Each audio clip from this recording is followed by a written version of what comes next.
என் பெயர் ரா மோனிகா. நான் 6ஆம் வகுப்பு ஆ பிரிவில் படிக்கிறேன். நான் லைப்ரரியில் படித்த கதை மனமாற்றம். 8ஆம் வகுப்பு படிக்கும் சிவகுமாரின் ஆசிரியர் அவனுக்கு ரேங்க் கார்டு கொடுத்து கொண்டிருந்தார். அப்பொழுது அவர் தந்தை சொன்ன வார்த்தை தான் அவனுக்கு ஞாபகம் வந்தது.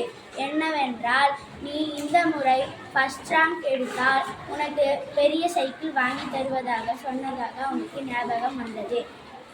அவன் சந்தோஷத்தில் ரேங்க் கார்டை வாங்கினான்.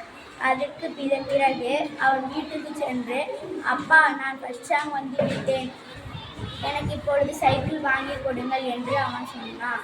அதுக்கப்புறமாக எங்கள் அப்பா என்னதான் கஷ்டப்பட்டாலும் நம் பையன் கேட்டதை செஞ்சு கொடுக்கணும்னு எங்கள் அப்பா கூட்டிகிட்டு போகிறாரு. அவர் தனியார் ஆஃபீஸில் ஒர்க் பண்ணுறாரு. அவர் கடைக்கு கூட்டிகிட்டு போனப்ப,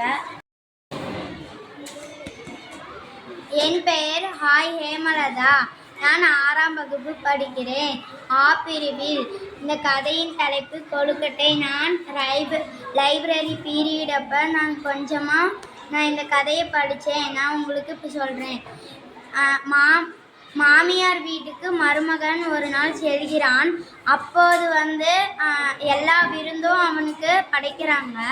அப்போ அவனுக்கு எல்லா விருந்தும் பிடிச்சிருக்குது. இன்னும் ஒரே விருந்து மட்டும் அவனுக்கு ரொம்ப ரொம்ப பிடிச்சிருக்குதான். அந்த அந்த அந்த விருந்து பார்த்தீங்கன்னா கொழுக்கட்டை. நீங்கள் எப்படி இதை செஞ்சீங்க அப்படின்னு சொன்னதுக்கு, நான் கம்பை வச்சு இந்த கொழுக்கட்டையை செஞ்சேன் அப்படின்னு சொன்னாங்க. இதேமாரியே நான்